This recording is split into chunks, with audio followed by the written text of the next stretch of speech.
The first meal eaten on the moon wasn't an ordinary meal. It was communion.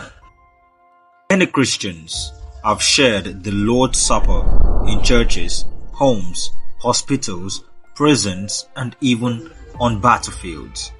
But one communion service is said to have taken place on the most extraordinary location imaginable, the surface of the moon. On this day, the 20th of July, 1969, just after the Apollo 11 lunar module Eagle landed, astronaut Buzz Aldrin prepared for a quiet act of worship.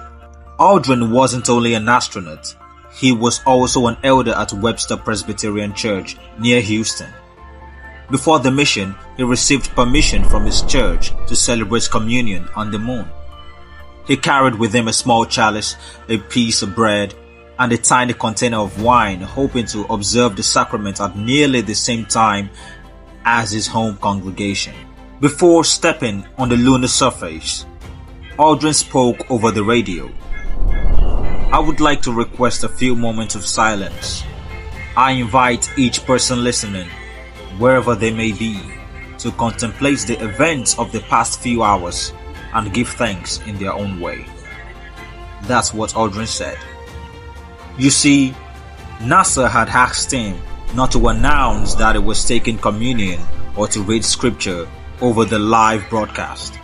This followed controversy after the Apollo 8 crew had publicly read from Genesis during an earlier mission, prompting concerns about government endorsement of religion. So, Aldrin simply invited the world to observe a moment of silence. During that radio silence, away from public broadcast, he quietly celebrated communion by himself.